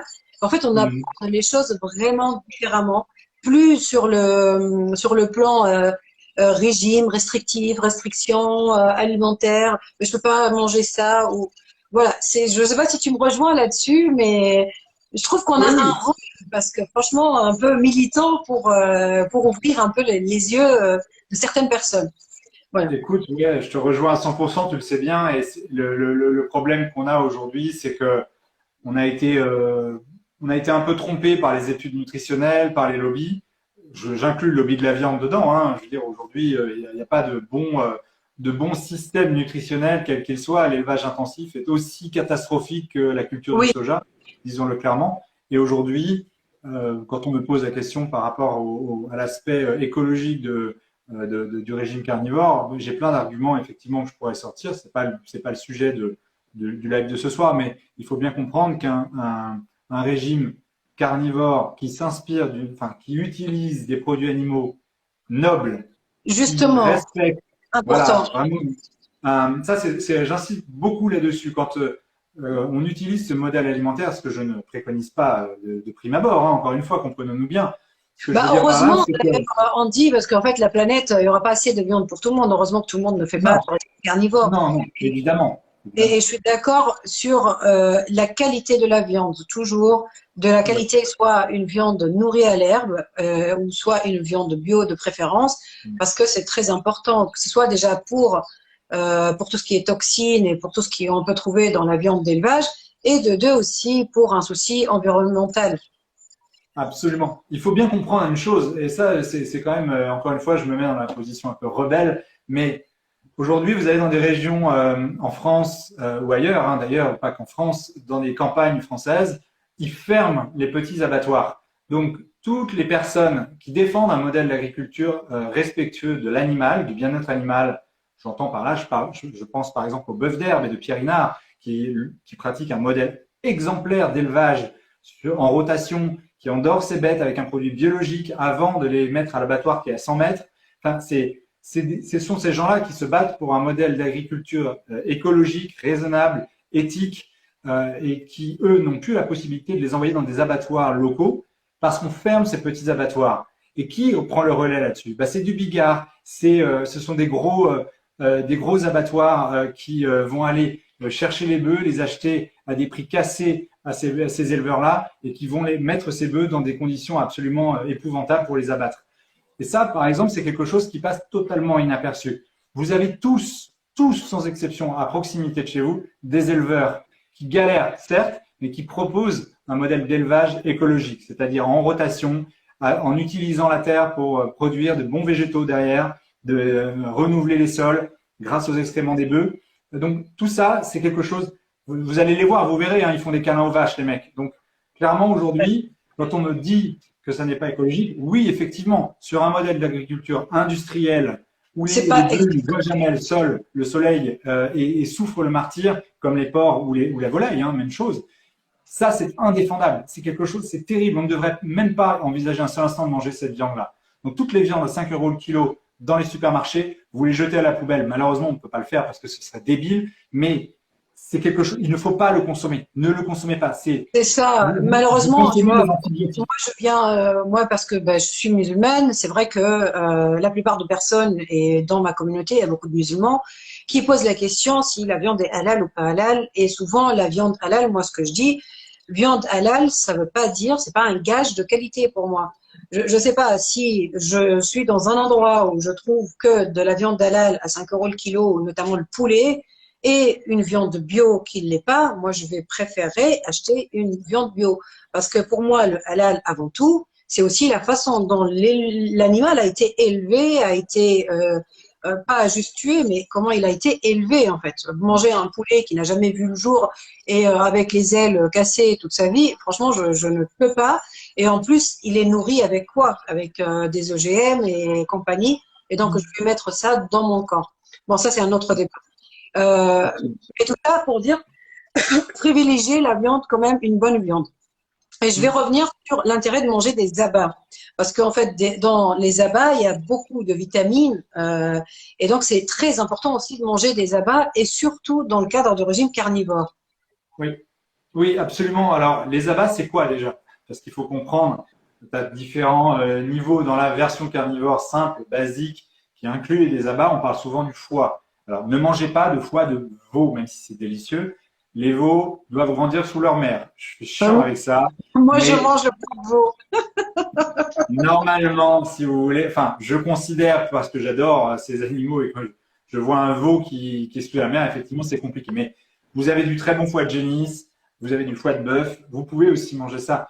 Vous n'allez pas vous empoisonner avec ça. Bon, je ferme la parenthèse. Mais c'est important de comprendre que le foie est effectivement bourré de nutriments. C'est un réservoir de vitamine B, de fer, de zinc, de calcium, B12, surtout. de B12. Non, c'est vraiment, si on devait appeler vraiment un aliment un super aliment, le foie fait partie de ces super aliments.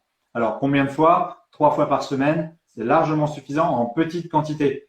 Ne mangez pas 1 kilo de foie, ça n'a aucun intérêt. Mon assiette, il y a 2 jours, elle est correcte ou c'est trop? Non, mais tu prends ton morceau de… Ah, encore une fois, si on se place d'un point de vue J'ai pris du cœur anthropologique, et du foie et coupé en tout petits morceaux. c'est très bien. Le cœur, c'est bourré de coenzyme Q10. En fait, comprends bien que les abats, initialement, dans la majorité, tu prends les Hadza, tu prends les Maasai, ils mangent d'abord les abats et la moelle, et parfois ils jettent même les muscles aux chiens. Toute la viande musculaire est jetée aux animaux, parce qu'ils n'en veulent pas. Ils préfèrent d'abord les abats. Donc c'est quand même la partie noble à la base de l'animal qui est mangée en premier. On réserve même certains abats aux chefs de tribu. Donc comprends bien que les abats sont vraiment des éléments très spécifiques de l'alimentation carnivore, mais de manière générale de l'alimentation sapiens ou ancestrale. Euh, donc, on s'aperçoit quoi? Que la majorité, alors que ce que tu vas trouver dans le foie de veau ou de génisse ou de bœuf contient un certain nombre de nutriments excellents pour le foie, que quand tu manges de la cervelle, effectivement, tu vas trouver énormément d'oméga 3 et de cholestérol qui sont nécessaires pour le fonctionnement de notre cerveau. Quand tu manges du cœur, tu as du coenzyme Q10 qui est excellent pour notre cœur. Tu vois, quand tu manges des À reins, chaque fois, je leur dis, le foie soigne le foie. Donc, par contre, attention quand même, c'est la partie qui récupère le plus de toxines dans l'animal. oui, Donc, si vous mangez aussi un foie d'un animal d'élevage qui n'a pas été, voilà, nourri avec je sais pas, des OGM, c'est vrai que ça veut dire que tu le manges aussi, quoi. Tu manges toutes ces toxines-là. alors oui, le foie est un organe de filtration, donc ça dépend de plein de facteurs. Ça dépend de l'âge, ça dépend de la façon dont il a élevé, ça dépend de la façon dont il a été abattu aussi. Parce qu'un animal stressé au niveau de la mise à mort, entre guillemets, c'est un animal qui va donner nécessairement une mauvaise viande, même après plusieurs jours, semaines de maturation. Donc, il faut bien, encore une fois, garder en tête que c'est du bon sens. Vous n'avez pas à manger de grandes quantités de viande et en particulier si elle est mauvaise. Manger à satiété une grande variété de produits animaux. D'accord? Donc, quand vous avez une assiette carnivore, vous avez 1 ou 2 œufs au plat, ou voilà, vous avez un petit morceau de viande musculaire, un petit morceau de foie, éventuellement une tranche ou deux de cœur. C'est logique. Nous Oui, mangeons l'animal de la queue de la tête à la queue. Voilà. Ouais, la variété. Ok, donc je pense qu'on a un peu abordé la totalité des points. Je regarde s'il y a d'autres questions, parce que je vois que si vous avez d'autres questions, n'hésitez pas. Bon, je les vois pas. Je On vois, va il y a parler une du question. café aussi. Je crois que tu m'as parlé du café, de la constipation, qui était Ah oui, oui, un oui, oui, sujet qui c'est vrai, pouvait parce que poser. attends, juste, alors, quand tu es accro au café noir, justement, est-ce que ça peut impacter le régime carnivore? Et il y a une autre question, je peux faire le carni même si ce n'est pas bio, je n'ai pas les moyens d'acheter du bio ou il vaut mieux éviter? Alors, euh, donc le café, déjà, pour répondre au café. Alors le café, moi je consomme du café. Je trouve que c'est un aliment, une boisson, pardon, qui est assez intéressante à plein d'égards. Elle est déjà bourrée d'antioxydants. Elle permet de maximiser la combustion des graisses, de donner beaucoup d'énergie, notamment le matin.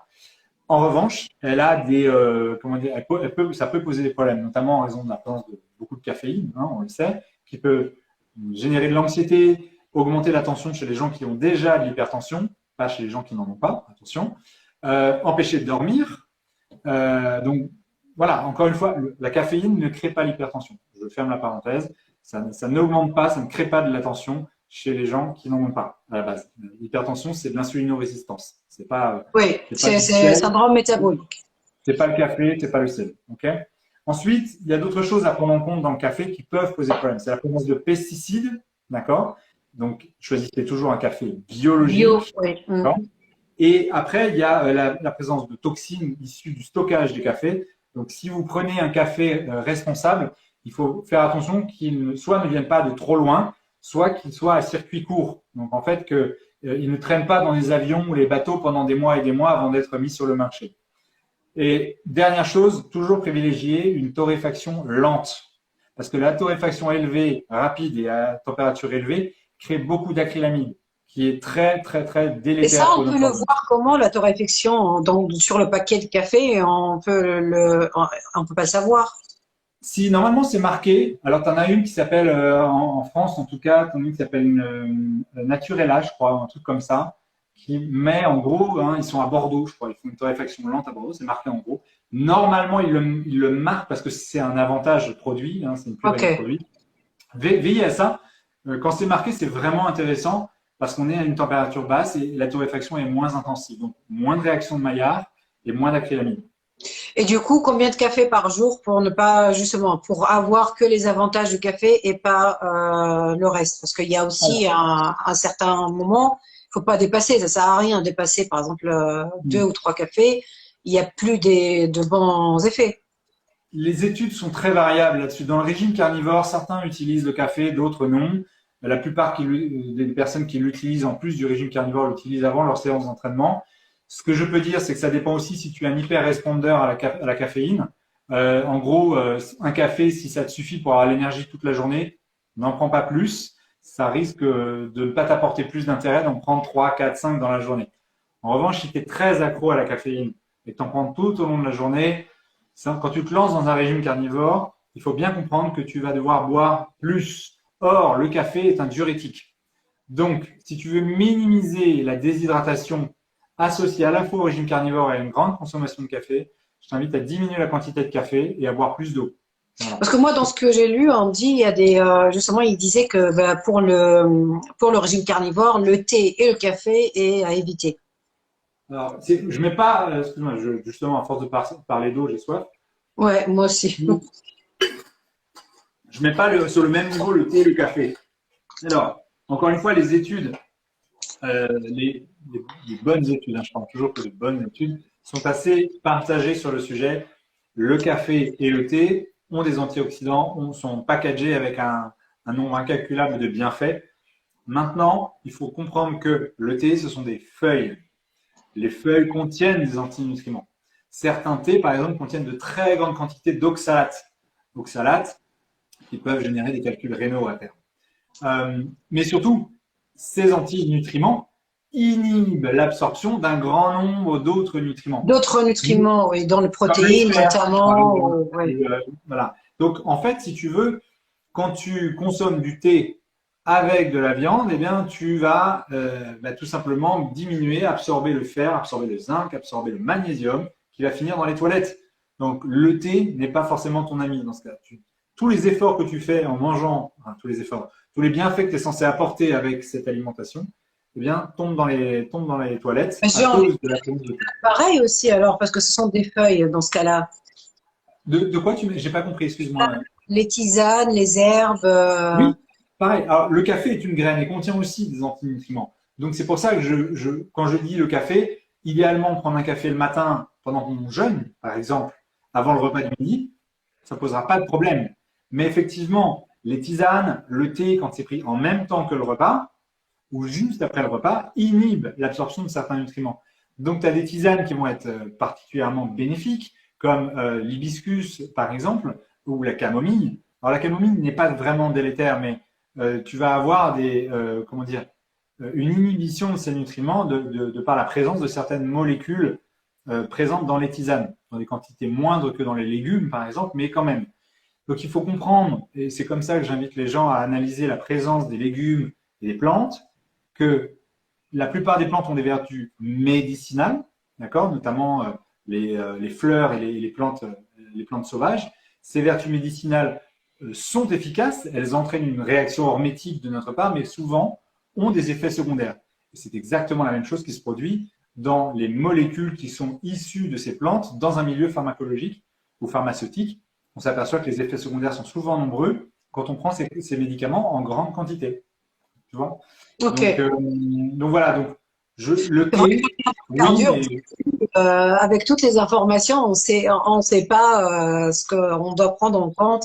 Un coup, bah, il y a des gens qui te disent le café c'est pas bon, d'autres qui disent en fait c'est vrai entre le nutri, les phytos, c'est les naturaux. En fait, chacun sort une science maintenant, notamment bah, sur tout ce qui est plantes ou tout ce qui est café, tout ce qui est thé, tout ce qui est herbe.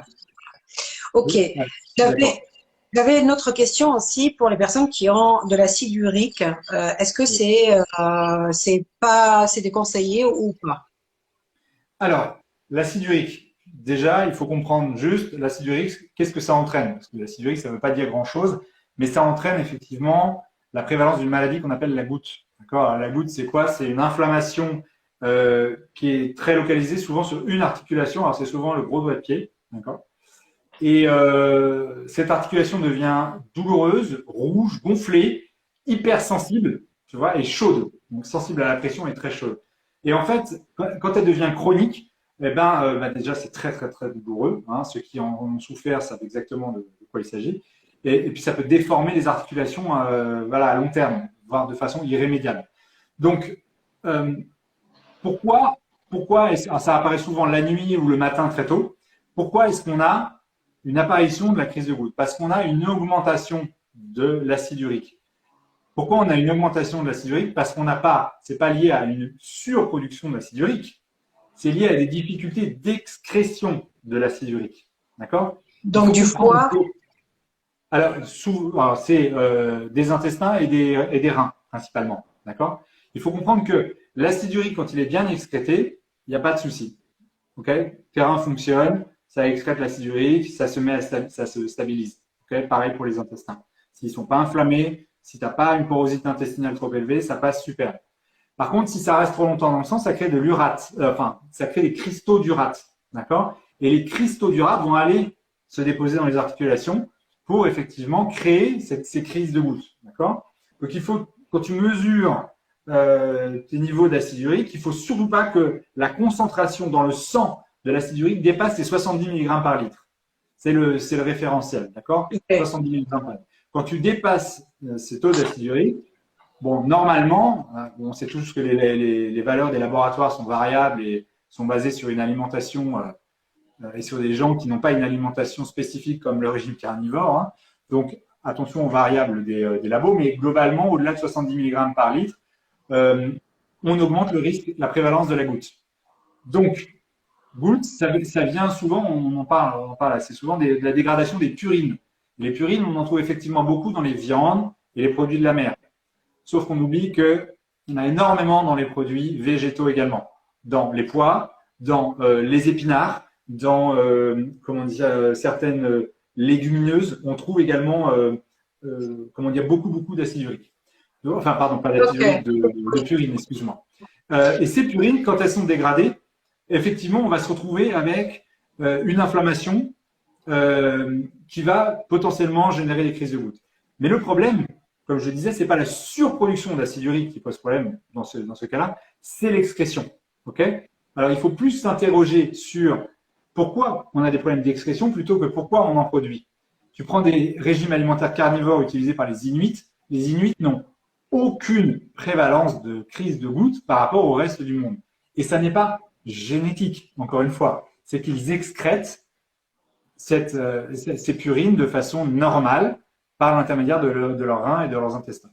Alors, on sait en revanche ce qui pose réellement problème sur les problèmes d'excrétion de l'acide urique.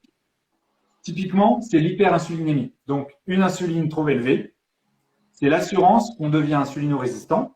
Et l'insulinorésistance va aller, comment dire, ralentir, parasiter l'excrétion rénale de l'acide urique, mais en plus de ça, va aller attaquer directement la structure même des reins.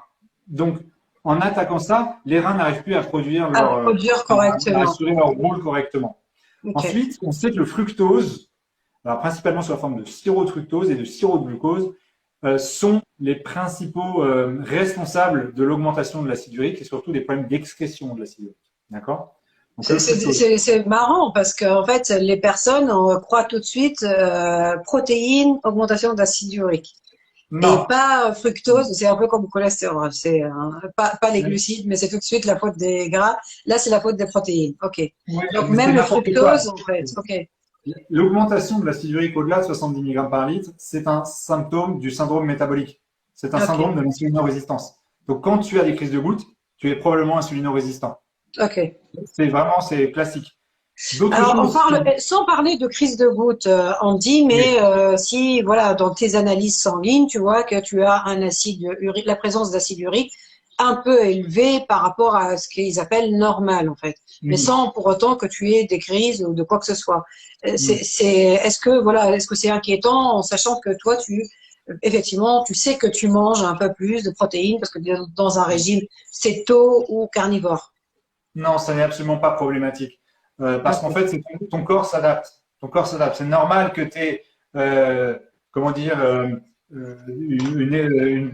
comment dire, un taux d'acide urique plus élevé. C'est normal que tu aies une créatinine plus élevée. C'est normal que tu aies plus de nitrogène dans tes urines. Tout ça, c'est normal. Tu consommes plus de protéines. Donc, ton corps excrète ou a, en tout cas, dans son système sanguin, plus de ces composés, de ces déchets métaboliques.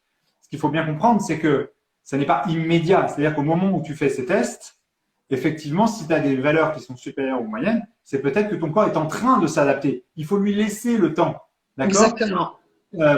J'insiste toujours là-dessus, mais quelqu'un qui accuse une créatinine élevée va avoir donc du coup un débit de filtration glomérulaire qui va être diminué. Mais c'est normal, puisque tu manges plus de protéines. Tu as forcément une créatinine plus élevée. Mais ceux qui voient que leur débit de filtration glomérulaire est plus élevé, c'est parce que les reins sont en train de s'adapter à la filtration dont ils ont besoin pour filtrer ces déchets métaboliques en excès.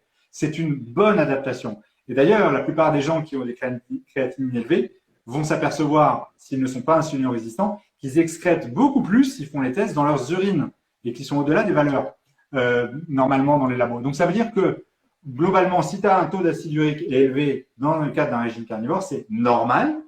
Ce à quoi il faut veiller, c'est que tu sois bien, c'est que tu ne sois pas insulino-résistant déjà, et surtout que ton corps s'adapte. Donc plusieurs S'adapte, voilà. modifications sont nécessaires. Voilà. Ok. Merci beaucoup, c'est ultra intéressant. Et on va finir avec une question, parce qu'en fait, on avait dit on Oui, fera 1 heure, mais finalement, une on heure, va on a explosé le truc.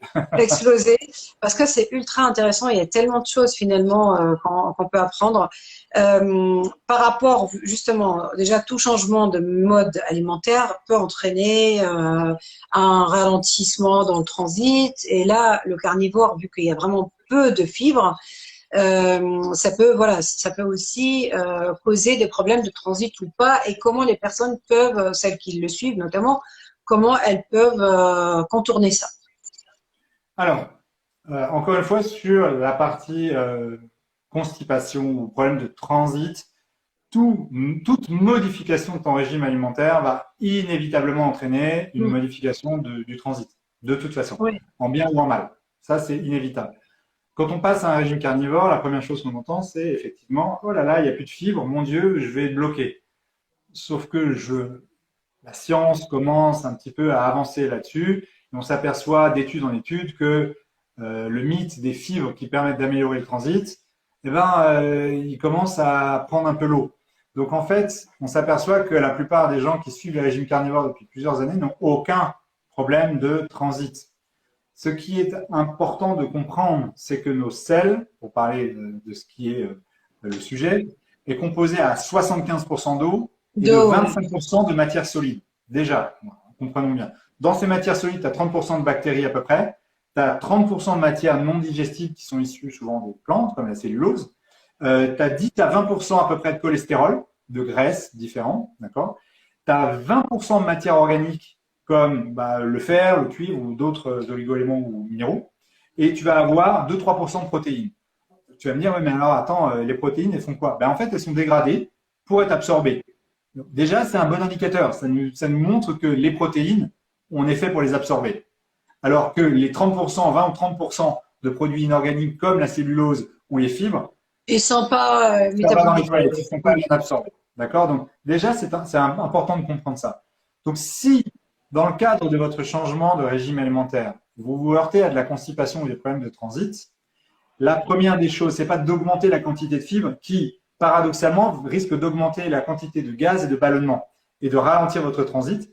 Pourquoi? Parce qu'en apportant les fibres, vous allez faire grossir vos selles et elles vont rester bloquées. Elles vont gonfler et vont irriter vos intestins. Il faut augmenter massivement votre quantité d'eau et de gras. Parce que la graisse, elle est quoi? Elle est hydrophobe. Donc, les deux cumulés vont permettre d'améliorer votre transit en faisant un fluidifiant dans vos intestins, tout simplement, en permettant à vos selles, d'une part, d'être chargées d'eau, parce que c'est ce dont vos intestins ont besoin, mais surtout en gardant une couche fluidifiante sur l'intégralité de vos intestins grâce aux graisses qui sont hydrophobes. Ok. Donc, autre point important, et je finirai là-dessus, pardon, c'est que vous avez une vésicule biliaire. Ceux qui se la font retirer, malheureusement, ils ne peuvent plus produire de bile correctement. La bile est essentielle pour dégrader les molécules dans votre duodénum, mais surtout pour apporter la bile qui va permettre également de mieux digérer et de mieux faire transiter les aliments qui doivent aller dans les toilettes. Pour augmenter la quantité de bile, de quoi vous avez besoin? Eh bien, vous avez besoin de graisse. C'est incroyable quand j'entends aujourd'hui des gastros dire qu'il faut limiter les graisses quand on a un problème on t'a enlevé la vésicule biliaire, justement. Graisse, souvent c'est la question, oui, mais j'ai enlevé la vésicule biliaire, est-ce que je peux faire le keto? Il y a beaucoup de médecins qui ont bien répondu, oui, tu peux, mais les gens, quand même, il y a cette crainte, effectivement. Ouais, effectivement, c'est toujours pareil, c'est un mythe, ok, et certains médecins commencent à se rendre compte. La vésicule biliaire endommagée, c'est souvent également un problème de résistance à l'insuline, et on le découvre de plus en plus. Voilà. Ok. Andy, moi je sais que voilà, et encore je te rejoins, c'est vrai qu'à chaque changement, il y a une période effectivement d'un transit un peu difficile. Donc juste armez-vous de patience parce que généralement ça rentre dans l'ordre au bout d'une semaine maximum. Et parce qu'on s'habitue à cette nouvelle alimentation, premièrement. Et deuxièmement, je te posais la question la dernière fois pour le kéfir, justement, parce que moi, je trouve que c'est quelque chose qui m'aide énormément, que ce soit, je prends en tant que probiotique naturel, et pour la flore intestinale. Et je trouve que pour le transit, ça facilite. J'ai pas du tout de problème. Oui, c'est vrai. Mais en fait, il faut bien comprendre que déjà le kéfir, qu'il soit de lait ou de fruits, apporte un certain nombre de prébiotiques et de probiotiques. Donc c'est important déjà de savoir, à l'instar de la choucroute ou d'autres produits lacto-fermentés. Lacto-fermenté aussi, c'est super important, oui, d'en consommer. C'est vraiment très très bon, ça enrichit votre flore intestinale. Ce qui pose problème, c'est que si vous mangez que des steaks hachés tous les jours, dans le régime carnivore, vous allez inévitablement déséquilibrer votre microbiote. Il a besoin d'une variété de bactéries. Comme je vous l'ai dit, 30% de la matière solide de vos selles, ce sont des bactéries. Donc, vos bactéries font partie intégrante de votre système digestif. L'estomac, il y a une variété justement de bactéries dans notre estomac, c'est un truc de malade. Exactement. Donc, voilà, manger le même aliment, quel qu'il soit, de la viande, du poisson, des céréales, c'est la voie royale vers une candidose ou un Helicobacter pylori. Il faut une variété de bactéries dans l'intestin. Ça passe par des aliments qui ont touché la terre, ça passe par des viandes qui n'ont pas été trop cuites, qui ont encore. C'est pas pour rien qu'on a de l'acide chlorhydrique dans le ventre et qu'on a un taux d'acidité très élevé dans l'estomac. C'est justement pour faire face aux bactéries potentiellement délétères et laisser les autres être digérées correctement. Donc, il faut encore une fois remettre les choses dans leur place physiologique. Donc, le kéfir, c'est une fermentation, d'accord? Donc, déjà, vous ne risquez pas de sortir de cétose en prenant du kéfir de fruits. Oui, il y a des personnes qui me posent la question justement pour le sucre. En fait, le sucre, on va en mettre effectivement, mais ça va être bouffé par les cultures vivantes. Donc, et c'est pour la fermentation. Donc, après, il n'y a plus de sucre une fois que tu as bu le produit. Exactement, c'est très très limité, donc il n'y a pas de risque de sortir de cétose avec ça, mais c'est effectivement très bon. Alors, au-delà du fait que ça c'est trop bon en fait. Une saveur, ça peut aider de par la présence d'un certain nombre d'enzymes et de bactéries à améliorer la digestion, notamment dans la phase initiale du régime carnivore. Voilà. Est-ce qu'il y a une quantité à ne pas limiter, ne pas dépasser? En kéfir ou en viande? En kéfir. Non, Je deviens addict un peu. Au début, je commençais juste un verre dans la journée. Maintenant, je prends deux, facilement deux et demi, quoi. bon, déjà, il y a ton budget, hein, parce que si tu vas chez Biocop et le kéfir, c'est déjà. Non, je le fais moi-même. Je le fais moi-même, en fait. Ok, si tu le fais toi-même, c'est très bien. Ça se transmet, hein, effectivement, ça se transmet, donc c'est important. Ouais. Oui, le faire soi-même, c'est bien mieux. Le replanter, enfin, pas le replanter, je ne sais plus comment on dit, mais le réutiliser, c'est quelque chose de très efficace. De manière générale, c'est un aliment sain, donc c'est toujours pareil, en excès, vous allez très vite le sentir déjà. Donc, oui, non, mais c'est vraiment deux verres, c'est tout. c'est parfait, c'est très bien. Voilà. Bah, écoute, franchement, je ne sais pas si vous avez d'autres questions. En tout cas, moi, j'ai appris énormément de choses, Andy. Merci infiniment. On va enregistrer le live parce que je trouve que, bah, en fait, il faut pas priver celles qui n'ont pas été là et celles qui veulent le revoir. Voilà, je suis vraiment très contente d'avoir cette valeur ajoutée avec toi et qu'on puisse apporter cette valeur ajoutée aux personnes bah, qui sont présentes. Juste, je vais dire quand même un mot merci à toutes les personnes qui sont restées là depuis le début à la fin. Et moi, je préfère mais 1000 fois avoir 80 personnes qui nous regardent, mais des personnes intéressées, des personnes qui justement sont soucieuses de leur bien-être, plutôt voilà que raconter des conneries et avoir des personnes en fait qui ne s'intéressent à rien. Voilà, ça je tiens à le souligner. Parce que c'est la direction que je veux donner avec le compte Instagram que j'ai. C'est la direction que je veux prendre et j'ai voulu prendre dès le début. Et là, je vais travailler là-dessus. Voilà. Ben écoute, c'était super. Parfait. Je partage ton avis, effectivement. C'est super intéressant, c'est ultra riche. Et je me dis, franchement, c'est de l'information à disposition, c'est tout ce qu'on peut apprendre. C'est juste énorme. Voilà. Et ça n'a pas de valeur, finalement. Mais c'est toujours un plaisir déjà de partager ça avec avec tes followers et avec tes fans parce que bah, déjà j'apprécie énormément les questions qu'on pose aussi dans le live mais aussi après le live et j'apprécie toujours la qualité des questions.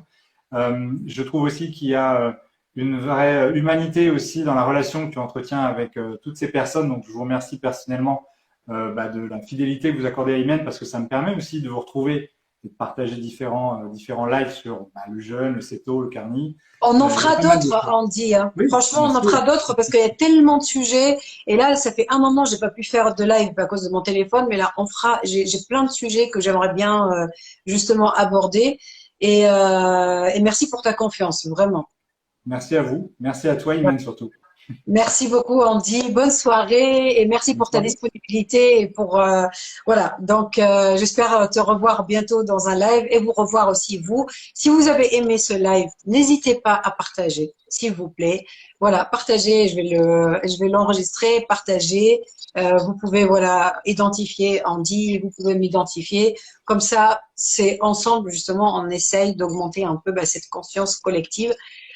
Et de faire attention et d'améliorer sa santé. Et je pense que aujourd'hui c'est très important. Voilà. Absolument. Et si vous avez des questions, je me ferai un plaisir de vous répondre. Je suis parfois disponible, parfois non. Vous pouvez retrouver, Imen se chargera de vous donner tout ça, mais mon Instagram, mon site internet, mon WhatsApp, n'hésitez pas, ça sera avec grand plaisir et je me ferai un plaisir de vous répondre si j'ai les réponses. J'ai pas les réponses à Merci tout. beaucoup. Merci beaucoup, Andy. Ben, bonne soirée. Et si tu vois Paul, je ne sais pas quand est-ce que tu vas aller au Costa Rica, je veux une photo et que tu me tagues. Ça marche. Voilà. Ben, à bientôt. Salut, Imen. Au Bye bye. revoir.